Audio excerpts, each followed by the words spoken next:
All right, so here we're going to use what we know about integrals. Thanks to the mean value theorem, the fundamental theorem of calculus produces that when you're looking at the area under a function between a and b, the computation of the area of the rectangles as the number of rectangles goes to infinity boils down to a couple numbers, almost amazingly, and those couple numbers are the antiderivative function evaluated at the two bounds subtracted. What we're going to look at now is, given that this is how area under curves is computed, what are some properties that sort of fall out as a result? And as we see here, there's going to be three properties, at least in this first video. I'll have a follow-up video with a few more. But the first one is the most algebraic. We're just going to run the numbers on it to see how it plays out, and we'll see what it is. The latter two actually make a hell of a lot of sense whenever you think geometrically, which really is the natural language of the integral, because the integral is looking at an area and a computation therein. So, well, we'll show the geometry related to the last two, but let's just dive in. So this first example is, what about the case where you sort of had a flip-flop mistake whenever you were writing down your bounds, and instead of writing your bounds as a lower bound and b upper bound, what if you accidentally wrote the a on top and the b on bottom? Well, how would this manifest?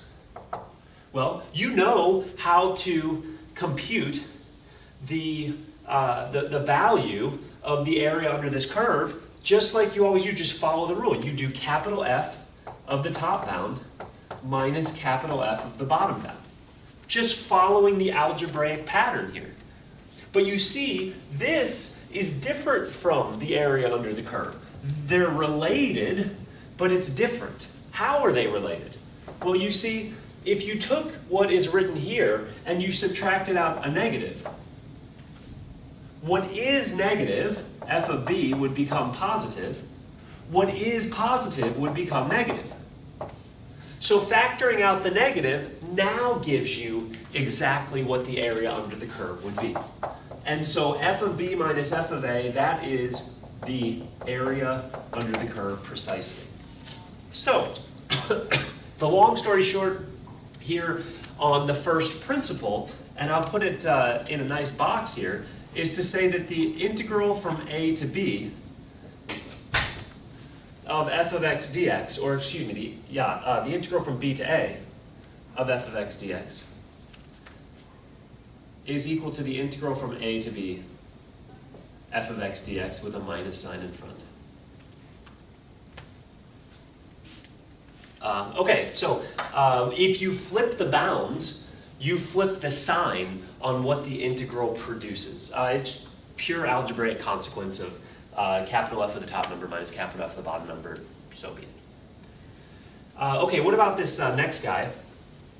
This next guy, I'm going to run through the algebra here and then ultimately show us a picture to show why this makes sense. But what would you get if you had the area from a to b of f of x plus the area from b to c?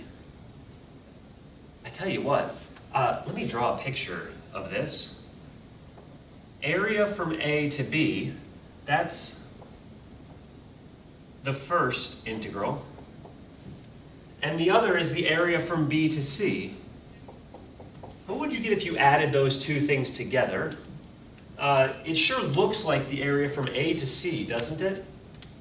Well, let's run the numbers. The first term here is going to be f of b, capital F of b, minus capital F of a, following the fundamental theorem, plus this second term is going to be capital F of c minus capital F of b, again, following the fundamental theorem. But here's the thing, check it out. Look at the numbers that result here. You've got a plus f of b here and a minus f of b there. Those are going to cancel. And whenever you look at the terms that are left, you've got an f of c positive and an f of a negative.